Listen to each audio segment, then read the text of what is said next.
MGR TV நேயர்களுக்கு அன்பு வணக்கம். நம்மோட அதிமுக ஒருங்கிணைப்பு குழுவை சார்ந்த திரு புகழேந்தி இணைந்திருக்கிறார். வாருங்கள் அவரோடு பேசலாம். சார் வணக்கம். வணக்கம் மார்ஷல். இதை பார்க்கின்ற உலகம் முழுவதும் உள்ள தமிழர்கள் எங்கிருந்து பார்த்தாலும் புரட்சி தலைவர் எம்ஜிஆர் யூடியூப் சேனலை பார்க்கின்ற அனைவருக்கும் எனது ஆங்கில புத்தாண்டு வாழ்த்துக்கள். உங்களுக்கும் happy new year. Happy new year sir. So எனது வாழ்த்துக்கள். தேர்தல் ஆணையத்துல போயிட்டு ஏதோ ரொம்ப நேரம் விவாதம்லாம் பண்ணிட்டு வெளியில வந்து பயங்கரமா பிரஸ் மீட் கொடுத்தீங்க. இரட்டை இலை முடக்கப்படும் வாய்ப்பு அதிகமா இருக்கிறது அப்படின்னு சொல்லி எடப்பாடி பழனிசாமி அவர்கள் ஒரு லெட்டர் எழுதி அனுப்பியிருக்காரு. தேர்தல் ஆணையத்துக்கே அதிகாரம் இல்லைன்னு தேர்தல் ஆணையத்துக்கே சொல்லி இருக்காரு. எப்படி பாக்குறீங்க? எல்லாத்தையும் மொத்தமா ஃபிளாட் ஆகிட்டாரு போல. ஆடி போயிட்டாருன்னு தெரியுது. நடுக்கத்தினுடைய எதிரொலிதான் தேர்தல் ஆணையத்துக்கு மேல புகார். நீ கேட்க கூடாது அப்படின்ற பயம். எவ்வளவு பெரிய பயம் வந்துச்சு பார்த்தீங்களா? அழிவின் ஆரம்பம் துவக்கம். இதுதான் மெழுகுவர்த்தி கடைசி அப்படி பிரகாசமா எரியும். மெழுகுவர்த்தியோட கூட ஒப்பிட முடியாது. ஏதாவது விறகு கட்ட எரியும். அந்த அது அது முடியும் போது எப்படி இருக்கும்? அது மாதிரி எவ்வளவு மனசுல வேகமோ ஆத்திரமோ இருந்தா எலெக்ஷன் கமிஷனுக்கு உள்கட்சி விஷயத்துல தலையிட உரிமை இல்லை. அப்படியே எலெக்ஷன் கமிஷனுக்கு போனாங்க மார்ஷல். சொல்லு, நீங்க போட்ட போஸ்டிங்ல அங்கேயே போய் சப்மிட் பண்றீங்க. 15A இரட்டை இலை ஒரு சின்னத்தை கொடுக்கக்கூடிய அதிகாரம் 15A என்ற சட்டத்திற்கு இருக்கிறது. அந்த சட்டம் தேர்தல் ஆணையத்தினுடைய கையில் இருக்கிறது. அதை மாத்திரம் தான் நீங்க கேட்பேன், அதுதான் தலையிடணும் தேர்தல் ஆணையம்னு சொன்னாங்க. அப்புறம் இதுக்கு பட்டியல் போட்டு அங்க போய் கொடுத்தீங்க. அந்த பட்டியலை வாங்கிட்டு ரெக்கார்ட்ல எடுத்துக்கிட்டோம். ஆனா நாங்க outcome of the civil court as per the supreme court direction ஏதாவது சேஞ்சை வந்துச்சுன்னா கோர்ட்ல இருந்து நீதிமன்றத்துல இருந்து நாங்க அதை எடுப்போம் அப்படின்னு சும்மா ரெக்கார்ட்ல தான் எடுத்துட்டாங்க. ஊரெல்லாம் வந்து பொய் சொல்லிட்டு நான் தான் பொதுச் செயலாளர், ஏன்னா வெங்காயம் அந்த பொதுக்குழு தூக்கி உடப்புல போடு. இந்த பொதுக்குழு ரெட்டிபிகேஷன்லாம் வேற கட்சிக்கு பொருந்தும், நம்ம கட்சிக்கு பொருந்தாது. ஆகவே இப்பொழுது என்ன பண்றதுன்னு புரியாம தவிக்கிறார் மார்ஷல். எக்கச்சக்கமா மாட்டிக்கிட்டார். அவர் யார் எதுக்குறாங்களோ அவங்கள கட்சியில் இல்லைன்னு வரும். புகழேந்தி கட்சியில இல்லை, சூரியமூர்த்தி கட்சியில இல்லை, KC பழனிசாமி கட்சியில கிடையாது. அப்புறம் பாத்தீங்கன்னா 1, 2, 3 அப்புறம் ராம்குமார் ஆதித்யன் கட்சியில இல்லை. யார் எதுக்குறாங்களோ கட்சியில் இல்லை. ஓ பன்னீர்செல்வம் கட்சியில் இல்லைன்னா, அப்புறம் எங்கள் அருமைக்குரிய அன்பு சகோதரர் JCT பிரபாரன் இல்லை, கூபாகிருஷ்ணன் இல்லை. இப்படி இது என்னங்க இது? சொல்லுங்க பார்ப்போம். யாரும் கட்சியில இல்லை. அதெல்லாம் எடுக்கிறதுக்கு யார் உனக்கு உரிமை கொடுத்தா? ரைட்டு. எலெக்ஷன் கமிஷன் உள்கட்சி விஷயத்துல தலையிடக்கூடாதுன்னா நேரா சொல்லிடு. பாரு, எலெக்ஷன் கமிஷனுக்கு எந்த அதிகாரமும் கிடையாது, நான் தான் எல்லா அதிகாரமும் படைத்தவன். அதனால எலெக்ஷன் கமிஷன் கூப்பிட்டா வர முடியாது. கோர்ட் டைரக்ஷன் கொடுத்தானா கொடுக்கறனா எனக்கு என்ன இருக்கு? ரெட்டையில சம்பந்தமா கூப்பிட்டீங்கன்னா வரேன், எனக்கு அலாட் பண்ணி கொடு, அதோட நிறுத்திக்கோ அப்படின்னு உள்கட்சி விஷயத்துல தலையிட முடியாதுன்னா இத்தனை நாள் வரைக்கும் ஏன் பதில் சொன்னீங்க? ஏன் எலெக்ஷன் கமிஷனுக்கு போனீங்க? ரெட்டலைய Madhusudan group, entitled to Madhusudan group தான். ரெட்டலைய மாத்திரம் இல்லை, election commission party name ADMK பிளாக் இதையெல்லாம் யூஸ் பண்ணிக்கலாம்னு சொன்னிச்சே தேர்தல் ஆணையம். 2017 நீ இல்லையே, அட்ரஸே கிடையாது. நீ அப்படி நான் இன்டர்வியூனர் உள்ளார, மிஸ்ஸஸ் தீபா இன்டர்வியூனர், பழனிசாமி ஒரு இன்டர்வியூனர், எல்லாம் இருந்தாங்கல்ல உள்ளார. அப்போ இன்டர்வியூனரா இருக்கப்போ நீ இல்லையே, அதுல அவன் இன்டர்வியூனர், இவரு இன்டர்வியூனர். யாரு? எடப்பாடி பழனிசாமி ஒன்லி இன்டர்வியூனர். அப்ப யாருக்கு அதிகாரம் இல்லை சைன் போடுறதுக்கு A ஃபார்ம் B ஃபார்ம்ல? அப்ப யாரு கொடுத்தாங்க? மதுசூதன் குரூப். அந்த குரூப்ல இருக்கிறது யாரு?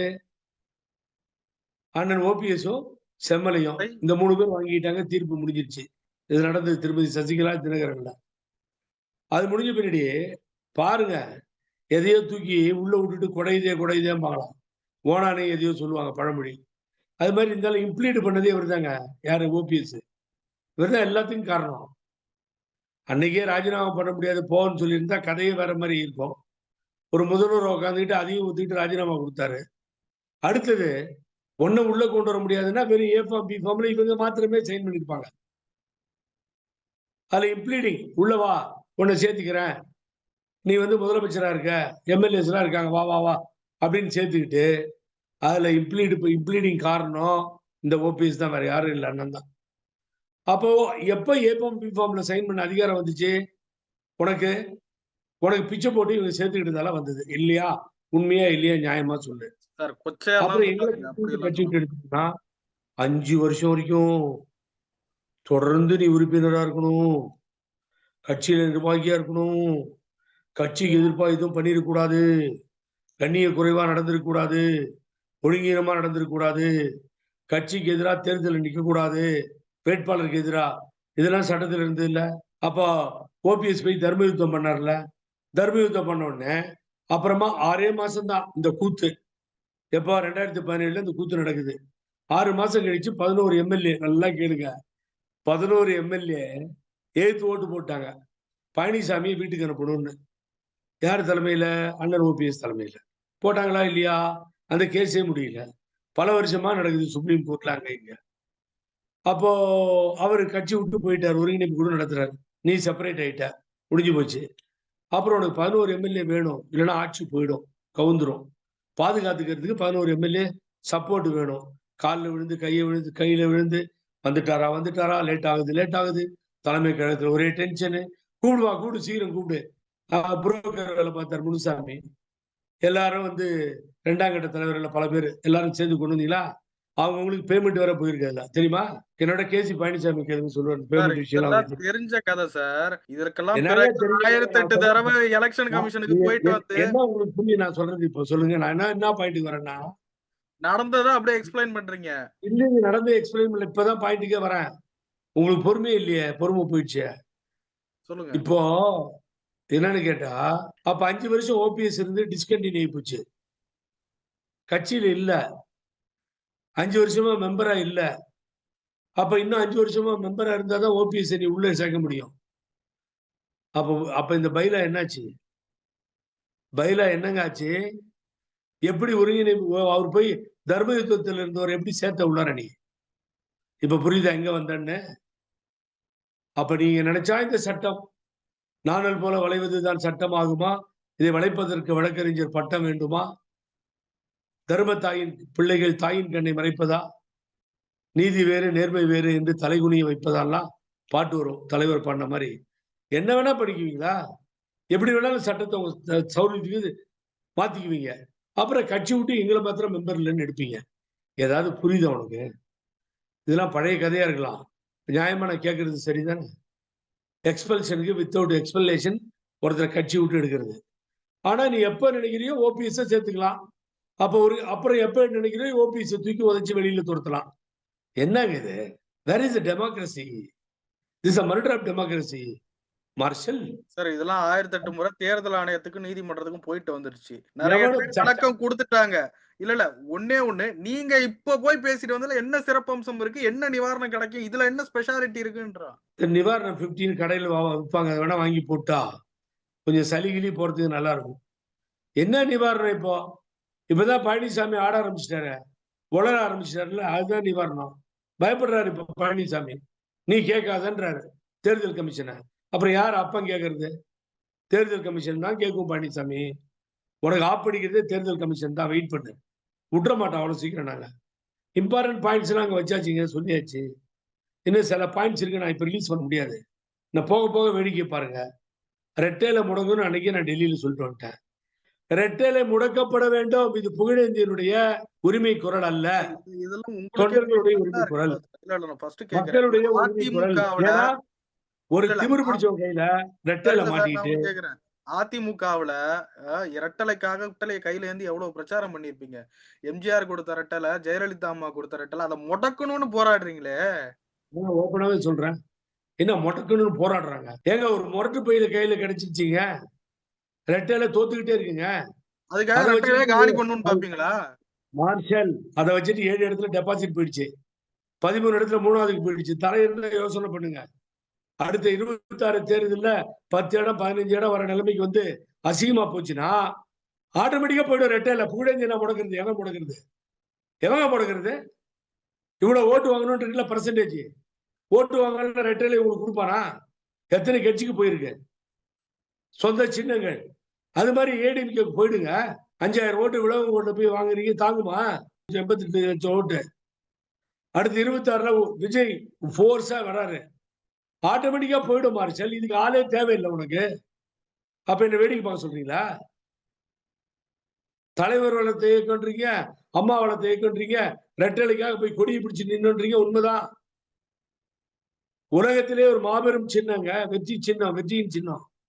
ஏங்க ஒரு ஒரு ஒரு உதவாக்கிற முட்டாப்பைய மக்களால் ஏற்றுக்கொள்ளப்படாத ஒரு இடத்துல மாட்டிக்கிட்டு இப்படி இந்த ரெட்டையில தோத்துக்கிட்டே இருக்குங்க. அதுக்கு சப்பக்கட்டு கட்டுறானுங்க, பேசுறானுங்க. இப்போ வந்துருங்க 26ல ஜெயிச்சிருவோம். இப்ப இது எங்களுக்கு தேர்தல் இல்ல. இந்த தேர்தல் எங்க எதிர் வீட்டுக்காரங்களுக்கு தேர்தல். எங்களுக்கு நடந்த தேர்தல் இல்லைன்றானுங்க. 20% தான் எங்கிட்ட இருக்குதுங்கிறாரு.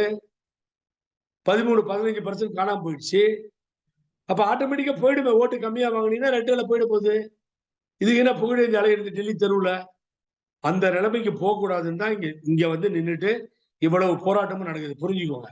அதிமுக உறுப்பினர்களே இல்லாதவங்க எல்லாம் எப்படி வந்து இவங்கெல்லாம் வந்து முறையிடலாம் அப்படின்ற ஒரு கேள்வியும் நிறைய பேர் வைக்கிறாங்க. இனிமேல் இந்த ஆஸ்பத்திரியில பிறக்கும் போதே பர்த் சர்டிபிகேட் கொடுப்பாங்க. அதுல வேணா இனிமேல் ஏடிஎம்கே மெம்பர்னு எழுத சொல்லிடலாம். யாருங்க ஏடிஎம்கே மெம்பர் இல்ல? யாருங்க சொல்றது? யாருங்க அதிகாரம் கொடுத்தா? ஏங்க ஓபிஎஸ் ஏடிஎம்கே மெம்பர் இல்ல, திருமதி சசிகலா ஓபிஎஸ் மெம்பர் இல்ல, புகழேந்தி மெம்பர் இல்லைன்னா எவன் தான் மெம்பர் உனக்கு சொல்லி எனக்கு சொல்லி கொடுக்குறேன் நானு. பத்தும் சொல்வான் பைத்தியக்காரன் போகட்டும் விட்டு விடுன்னு உளறாங்க. எங்க கோர்ட்டு போய் விசாரணைக்கு உத்தரவு போடுது. அப்ப சூரியமூர்த்தி மெம்பர் இல்லையா? டெல்லி ஹைகோர்ட் போய் விசாரணைக்கு உத்தரவு போடுது புகழேந்தி மனுல. அப்ப கோர்ட்ல வந்து எல்லாம் சொன்னீங்கல்ல, கோர்ட் கேட்கலையா? ஒரு கேஸ் பெண்டிங் இருக்குங்க. நீ யாரை எடுக்க முடியும், யாரை போட முடியும்? ஒண்ணு இப்ப மார்ஷல் எனக்கு ரொம்ப வேதனை இதுல என்னன்னா, இது நிச்சயமா நம்ம 2 பேரும் பேசுறது லட்சக்கணக்கில் பார்ப்பாங்க எனக்கு தெரியும். எனக்கு என்ன வேதனைன்னா, இந்த மீடியாக்காரங்களுக்கு புரியவே மாட்டேது. பெரிய தலைவலியா இருக்குங்க. ஒண்ணு புரிஞ்சுக்கணும். இவங்களுக்காவது எங்கேயாவது கிளாஸ் எடுக்கணும். நான் இல்லைங்க ஜெனரல் செக்ரட்டரியா கட்சியில. தேர்தல் ஆணையம் அங்கீகாரம் பண்ணலீங்க. எனக்கு எங்கேயாவது கொடுங்க, நான் பேசவே மாட்டேன் இனிமேல். கையெழுத்து எந்த போட்டிருக்காரு. பொதுச் செயலாளர் சொல்லியிருக்கா கொடுங்க. கையெழுத்து போட்டிருக்காரு சார். 3 முறை ஏ ஃபார்ம் பி ஃபார்ம்ல கையெழுத்து போட்டிருக்காரு சார். அட இந்த ஆளே போட்டுக்கிட்டாருங்க. போட்டுட்டு போய் குடுக்குறாரு. யாரும் அப்ஜெக்ஷனே பண்ணலீங்க. அக்செப்ட் பண்ணி நின்னாங்கல்ல. அவங்களுக்கும் ஓட்டு போட்டோம்ல ரெட்டலையில. எம்பி வேட்பாளர்கள் நின்னாங்கல்ல. அவங்க கொடுத்தாங்கல்ல. எடப்பாடி பழனிசாமி கையெழுத்து போட்டு. எம்பி தான் 7 இடத்துல டெபாசிட் போச்சே. 13 இடத்துக்கு 3வது இடத்துக்கு போச்சே. நான் கேட்க வந்தது, எடப்பாடி பழனிசாமி பொதுச் செயலாளர் இல்லன்னு சொன்னீங்கல்ல. எடப்பாடி பழனிசாமி கையெழுத்து போட்டு ரெட்டலைய கொடுத்தாங்களேன்னு கேட்கிறேன். நாங்க பண்ணாரு பைத்தியகாரத்தனமா. ஓபிஎஸ் பன்னீர்செல்வம்ன்ற அண்ணன் அன்னைக்கே நான் அடிச்சுக்கிட்டேங்க. டிஸ்பியூட் ஃபைல்ல இருக்கு, நீங்க தான் ஒருங்கிணைப்பாளர், அதை எடுங்க, சைன் பண்ணுங்க, தூக்கிறீங்க ஆட்டோமேட்டிக்கா எல்லாமே க்ளோஸ் ஆயிடுங்க, ஃப்ரீஸ் பண்ணிடுவாங்கன்னு சொன்னேன். அவன் எவ்வளவு பெரிய அறிவாளி, சொந்தக்காரன் மாமா மச்சான் எல்லாம் பக்கத்துல உட்காந்துட்டு அட்வைஸ் பண்றாங்க. நம்ம சொன்னா எங்க ஈடுபடுன்னு சொல்லுங்க. நமக்கு என்ன சட்டம் தெரியுதுன்னு நினைப்பானுங்க. கே வேணுகோபால் அப்பீர் ஆனாரு, ஜெயிச்சு கொடுத்தாரு. மறுபடியும் அந்த கேஸ்ல போ சிவில் கோர்ட்டுக்கேன்னு சொல்லிட்டு. என்ன நான் வெளியே உண்மையை சொல்லணும்னா, தொண்டர்கள் உரிமை மீட்பு குழுல லெட்டர் எழுதி ரெட்டலையை கேட்கறாங்க. எவங்க தருவான்? மன்னாரன் கம்பெனிக்கும் அதிமுகவுக்கு என்னங்க சம்பந்தம்? ஒரே லெட்டருங்க. இன்னைக்கு சொல்றாரு ரெட்டலை எனக்கு தான் தரணும்னு. அது மாதிரி ஒரே ஒரு லெட்டர்ல நான் தான் ஏ ஃபார்ம் பி ஃபார்முக்கு சைன் பண்ணேன், நான் தான் ஒருங்கிணைப்பாளர், அந்த ஆள் ரிசைன்மெண்ட் இல்ல, இப்போ நான் தான் சைன் பண்ணணும் அத்தாரிட்டி, எம்எல்ஏ எலெக்ஷன்ல சைன் பண்ண 66 எம்எல்ஏ என்னுடைய கையெழுத்துல தான் ஜெயிச்சிருக்காங்க. ராஜ்யசபா எம்பி எல்லாம் சைன் போட்டு கொடுத்தா ஜெயிச்சிருக்காங்க. எங்கெங்க எந்தெந்த ஜெயிப்போ உள்ளாட்சியில கொஞ்சம் இடத்துல என்னுடைய சைன் இருந்துச்சு. இப்ப ரெட்டலையை கொடுக்குன்னு கேட்கல மார்ஷல். உரிமை மீட்பு குழுக்கும் வெங்காயம் இதுக்கு என்ன சம்பந்தம் இருக்கு? பைத்தியக்காரன் கூட இந்த வேலையை செய்ய மாட்டான். பக்கத்துல இருந்து அட்வைஸ் சொல்றானுங்க லாயர்ஸ் எல்லாம். எரிச்சல் இதெல்லாம் கொஞ்சம் கூட நீதி நியாயமே கிடையாது. அப்ப எலெக்ஷன் கமிஷன் அனௌன்ஸ் பண்ணாமலே தூக்கி கொடுத்துருச்சு. அதை ஞாபகம் வச்சுக்கோங்க. 15A சொல்லியிருக்கணும், இந்த தேர்தலில் எடப்பாடி பழனிசாமி நான் கொடுக்குறோன்னு சொல்லி. அவன் ஆரோப்பணை விட்டா எல்லாரும் அவங்களும் விட்டாங்க. இப்பதான் மாற்றாங்க. கொடுத்தது தப்பு, கண்டெம்ட் பெட்டிஷனை போட்டனா இல்லையா டெல்லி கோர்ட்ல? Present not breast. இந்த சூழ்நிலையில பிரஸ் பண்ண போய் அப்பீர் ஆகுங்க 24. அதுக்கு பின்னாடி என்ன நடக்குதுன்னு பாத்துக்கலாம்னு இந்த ஜட்ஜி சொல்லிட்டாரு. என்ன உடனடியே கன்சிடர் பண்ண சொல்லிட்டாரு. இப்ப அதானே போய்கிட்டு இருக்கு. எலெக்ஷன் கமிஷனுக்கு அதிகாரம் இல்லைன்னா நீ ஏன் பதில் தர? பழனிசாமி ஏன் பதில் தரணும்? ஓ போயா முடிக்கிட்டு எலெக்ஷன் கமிஷனாவது வெங்காயம் ஆகுது தர முடியாது அப்படின்னு சொல்ல வேண்டியதுதானே. அங்கேயே வந்து காலில் விடுவீங்க. எனக்கு நூத்துக்கணக்கான பேஜ் ரிப்ளை ஏன் கொடுக்குறீங்க இப்போ? சொல்லுங்க சார். சூரியமூர்த்திக்கு ஏன் கொடுக்குறீங்க? இதுல முடியலைங்க அவரால. அதாவது இது முடங்க போகுதுங்கிறது தெரிஞ்சு போச்சு. There is a fight between இந்த குறுக்குக்கும் எங்களுக்கும் சண்டை. இதுல நாங்க ஜெயிப்போம். வேடிக்கை பாருங்க என்ன நடக்குதுன்னு பாருங்க. Outcome of the civil court சொல்லாம இனி தூக்கி கொடுக்காத எலெக்ஷன் கமிஷன்றத 100% நம்பிக்கை எனக்கு இருக்கு. கடந்த இல்லைன்னா கிழிச்சுடும் சுப்ரீம் கடந்த கோர்ட். கால அரசியல் நிகழ்வுகளையும் வழக்குகளையும் மேற்கோள் காட்டுவாங்களாம். அதுல உத்தரப்பிரதேசத்துல அகிலேஷ் யாதவ்க்கு கொடுத்தாங்க. என்னாச்சு? மகாராஷ்டிரால ஏக்நாத் ஷிண்டேவுக்கு என்னாச்சு? கொடுத்தாங்க. ரொம்ப ரொம்ப பேர் ரொம்ப புத்திசாலித்தனமா அலி கேஸ் ஊபி ஒழுங்கா படிச்சுட்டு வந்து தொலைச்சா தானே. அலி கேஸ் மெஜாரிட்டியில கொடுக்கப்பட வேண்டியது இங்கதான் கோர்ட்ல உதச்சிட்டு நிக்குது. அப்புறம் அலி எப்படி, களி எப்படி, பலி எப்படி, பல்லி எப்படி அதை கையில் எடுக்கிறதுக்கு கோர்ட் முடிவு பண்ணணும் சுப்ரீம் கோர்ட் சொல்லியிருக்குங்க. மெஜாரிட்டி எப்ப ரைஸ் ஆகும்? எதுவுமே இல்ல, காமா 2 பேர் அடிச்சுக்கிட்டு ஷிண்டே மாதிரி போய் நின்னான்னு வச்சுக்கோங்க, அப்ப மெஜாரிட்டி பேசும். தாக்கரேவா, ஷிண்டேவா, அவரா இவரா, சரத்பவரான்னு. இங்கதான் கோர்ட்ல போய் மாட்டிக்கிட்டு இருக்க. கோர்ட் தானே சொல்லும். நீயே முடிவு பண்ணுன்னு எலெக்ஷன் கமிஷன் கோர்ட் சொன்னிச்சுன்னா ஓகே. இப்பதான் விசாரணை பண்ண சொன்னிச்சு. விசாரணை சிவியரா போகுது. 11 மணிக்கு போய் 4 மணிக்கு வெளியில வரானாங்க. எவ்வளவு விஷயத்தை அவங்க இப்பதான் தெரிஞ்சுக்கிறாங்க. அதனால அவங்க என்ன பண்ணாங்க, ஈரோடு எலெக்ஷன் கொடுத்துட்டோமேன்னாங்க. உனக்கே தெரியல, ஊர்ல இருக்கவனுக்கு எப்படியா தெரியும்? ஈரோடு எலெக்ஷனை பொறுத்த வரைக்கும் டெம்பரரி அரேஞ்ச்மெண்ட்ஸுக்காக கொடுத்தது. அதுக்கு இதுக்கு சம்பந்தம் இல்லை. இதை தப்பா பயன்படுத்தக்கூடாதுன்னு உச்சநீதிமன்றம் சொல்லியிருக்கு. அடுத்த எலெக்ஷனுக்கு இந்த 2 பிரிவுல யாருக்காவது தூக்கி கொடுத்துறாதுன்னு சொல்லியிருக்கியா? பியான் அப்படின்ற வார்த்தையை யூஸ் பண்ணியிருக்காங்க அப்படின்னு சொன்னேன். அப்புறம் தான் அவங்களுக்கு புரியுது. அந்த எங்க லாயரும் நானும் படிச்சு காமிச்சோம். இத்தனை பிரச்சனை இருக்கு மார்ஷல். நானுன்னு சொல்லிக்கிறேன். நாங்க முடங்குதுன்னு வச்சுக்கோங்க. இது புகழேந்தி முக்கியமான காரணங்க. 10 ரெப்ரசன்டேஷன் ஹையஸ்ட் மனு இருந்துதான் பெண்டிங். நாளைக்கு எவனாச்சும் பிஜேபி முடக்குச்சு அது முடக்குச்சுன்னு முடக்கவாதம் பிடிச்ச பசங்க பேசிட்டு போவானுங்க. எனக்கு அதை பத்தி கவலை. இதுல ஸ்ட்ராங்கா நிக்கிறோம் வருஷம் ஆரம்பத்துல இருந்து சங்கடம் இந்த எண்டு வரைக்கும். ஆகவே சட்ட சிக்கல் எக்கச்சக்கமா இருக்கு. இதுல தப்பிச்சிட முடியாதுங்க. அதான் உணர ஆரம்பிச்சிட்டாரு. பெணாத்துறாரு. அவர் எதுதோ பேச ஆரம்பிச்சிட்டாரு. நடு காட்டுல போறோம் பெணாத்திட்டே போற மாதிரி. தூக்கத்துல எழுப்பி கேட்டா கூட ரெட்டல முடக்கிட்டு போல இருக்கேன்னு சொல்லி பெணாத்த பாரு. அவர் பழனிசாமிக்கு பைத்தியம் ஒண்ணுதான் பிடிக்கல, மீதி எல்லாம் பிடிச்சிச்சு. அப்ப இரட்டை இலையை முடக்கிட்டு தான் வேடிக்கை பார்ப்பீங்க. நீங்க தான் வேடிக்கை பார்ப்பீங்க. அதனால தொண்டர்கள், பொதுமக்கள் ஆயிரக்கணக்கில் போன் வருது. இந்த இந்த கொடுமைக்காரன் கையில இருக்கக்கூடாது. தோல்விகளை இனி ரெட்டை இலையை பார்க்க கூடாது. தயவு செஞ்சு முடக்குங்க சார். தொண்டர்கள் முடிவு சார். இதுதான் பைலா. சும்மா சொல்லிட்டு இருக்க முடியாது. அததான் அம்மாவும் பாதுகாத்தாங்க. தலைவர் கொண்டு வந்த பைலால அம்மா திருத்தம் கொண்டு வரல. இது மாதிரி போய் தேர்தல் ஆணையத்துக்கும் கோர்ட்டுக்கும் போராடிட்டு இருக்கீங்க. அவர் வந்து மக்கள் பிரச்சனைகளை ஒரு எதிர்க்கட்சி தலைவரா அவருடைய அரசியலை பாக்குறாரு. யார் அந்த சார் கேடு ஒரு கொட்டேஷன் ஆரம்பிச்சு விட்டு இன்னைக்கு நல்லா எதிர்க்கட்சி என்ன மக்கள் பிரச்சனை இல்ல, என்ன மக்கள் பிரச்சனையில கிழிச்சிட்டாரு இப்ப அவரு. யார் அந்த சார் அப்படின்னு ஒரு டேக உருவாக்கி இன்னைக்கு ட்ரெண்ட் ஆக்கி விட்டுட்டு இருக்காரு சார். முதல் மரியாதை படத்துல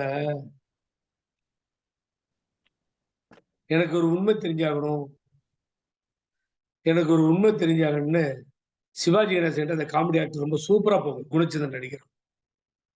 அதான் படத்துல சஸ்பென்ஸ். இப்ப கூட எனக்கு ஒரு உண்மை தெரிஞ்சாகணும் மார்ஷல்.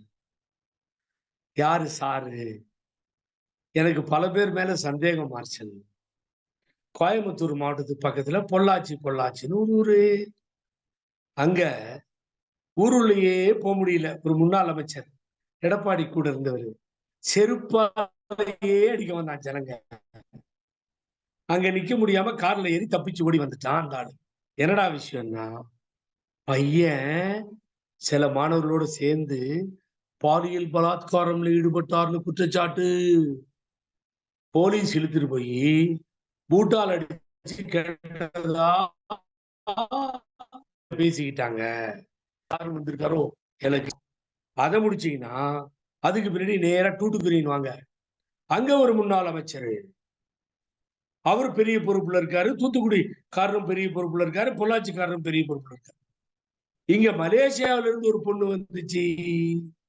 பிஆர்ஓ கவர்மெண்ட் வேலை பார்த்துச்சான். பாவம் ஏதோ சொல்றாங்க அவங்க. லேடி பொண்ணு இல்லையா, இது மலேசியால பொறந்தா என்ன? மாங்காடுல பொறந்தா என்ன? சொல்லுங்க பாட்டோம். மாஞ்சோலையில பொறந்தா என்ன? பொண்ணு தானே. கற்புக்கரசி. அ மாதர் தம்மை இழிவு செய்யும் மடமை கொளுத்துவோம் நான் பாரதி. அந்த லேடி வந்து, ஐயா ஊருக்கு வந்த இடத்துல, உங்க தமிழ்நாட்டுல இந்தியா உள்ளார இவ்வளவு கேவலமா கேடுகெட்ட செயல் நடந்திருக்கு. என்ன கெடுத்துட்டாயா ஒரு ஆளு. மந்திரி என்ன மானபங்கம் பண்ணிட்டான். ஒரு தடவை 2 தடவை இல்லைங்க. என்னுடைய வாழ்க்கையே போய் நாசமா போய் ரோட்ல நிக்கிறேன்னு சொல்லி கம்ப்ளைண்ட்ட குடுத்து, பழனிசாமியினுடைய கொலிக்கு அவர் ஆட்சியில் இருந்தப்ப நடந்தப்ப நடந்தது. அரஸ்ட் பண்ணி, அந்த முன்னாள் அமைச்சர உள்ள போட்டு, வெளிய வர்றதுக்கு அந்த பொண்ணுக்கு குடுத்த கம்ப்ளைண்ட்ல தவிச்சாங்களே, அந்த சாரா. அதுக்கு பின்னாடி, ஏம்மா எத்தன தூரம்மா சொல்ல உனக்கு? என்னாம்மா நீ என்ன புரியுமாம்மா? ஏம்மா ஒரு ரோடு ஓரமா பேசுவானும்மா. இதெல்லாம் வந்தும்மா, ஏம்மா நீ ஒரு தாயா இருக்கிற என்னம்மா நீ ஆஸ்பத்திரிக்கு போய் எல்லாம் சரி பண்ண மாட்டேங்க. அதான் போய் எல்லாம் சரி பண்ணிட்டு, ஆ வாம்மா. ஒண்ணும் வாம்மாம்மா அந்த ஓரமா தெரு ஓரமாம்மா பேசிக்கலாம். அப்படின்னு ஒருத்தர் சொன்னாரு. அவருக்கு அழகா பொறாத்தலைன்னு நான் பேர் வச்சேங்க. வெற்றிவேலு அவரு தான் கெடுத்தாரு அந்த பொண்ணுன்னு ஸ்டேட்மெண்ட் குடுத்துட்டு செத்து போயிட்டாரே! அந்த சாரா இருக்குமோ? சாறு. சாறு புழிஞ்சிரும் ஞாபகம் வச்சுக்கோ. ஒரு தடவ கரும்பு குடுத்தா 3 தடவ குடுக்கலாம். சாறு புழியும். உன் யோகியதே எப்படி இருக்கு? இத்தனை பேரை வச்சுக்கிட்டு ஆட்சி நடத்திட்டு, இந்த குற்றச்சாட்டுக்கு உள்ளானவன, இது தப்புன்னு எப்ப இத கட்சி விட்டு எடுத்திருக்காரு அந்த ஆளு? என்ன யோகியதை இருக்கு திமுகவ பத்தி பேசுறதுக்கு? நான் நியாயப்படுத்திலாம் பேசல. அங்க நடந்தது தவறுதான். அனைத்து கட்சிகள் போராடுறதுன்னா போராடட்டும். நீ பண்ண அயோக்கியத்தனத்துக்கு உனக்கு என்ன யோகியதை இருக்கு சாரை பத்தி பேசுறது? நீ தான்டா பெரிய சாரு நாட்டுல. இது மாதிரி வேலையெல்லாம் பண்ணவனுக்கு எல்லாம் தலைவனா இருந்திருக்க. அவனை கட்சி விட்டு எடுக்கல. என்ன சாரு? தெரியாம போய் உதயநிதி ஸ்டாலின் கார்ல ஏறின சார் தானே இவரு. பிஹைண்ட் த ஸ்கிரீன் திமுகவோட டைப் வச்சிருக்க சார் தானே இவரு. சாரு வேற ஏதாவது கெட்ட வார்த்தை சொல்லிட்டு போறேன். பேசாம முடிச்சுக்கலாம்னு நினைக்கிறேன். சார் நிறைய விஷயங்களை பகிர்ந்து கொண்டீங்க. ரொம்ப நன்றி சார். மிக நன்றி மார்ஷல். புத்தாண்டுல முதல் பேட்டி போய்கிட்டு இருக்கு. ஆகவே சாரை பத்தி வருவான்னு சொல்லிட்டேன். தேர்தல் ஆணையத்தை பத்தியும் சொல்லிட்டேன். நான் அன்பா கேட்டுக்கிறேன். பழனிசாமி தேர்தல் ஆணையத்துக்கு வரமாட்டேன்னு சொன்னா பயம்தான் காரணம். உளர ஆரம்பிச்சிட்டாரு. இனிமேல் குளிர் வர ஆரம்பிச்சிடுச்சு. ஆகவே நிச்சயமா வெற்றி பெறுவோம். தொண்டர்கள் எண்ணங்களும் மக்களினுடைய கனவுகளும் நினைவாகும். இரட்டை இலை இந்த பழனிசாமி தலைமை இருக்கின்ற வரை திரும்ப கொடுக்கப்படாது, நிறுத்தப்படும். அதான் அவ்வளவுதான். வணக்கம். மிக்க நன்றி. பார்க்கின்ற நேயர்களுக்கு நெஞ்சார்ந்த நன்றியை சமர்ப்பித்து வணங்குகிறேன்.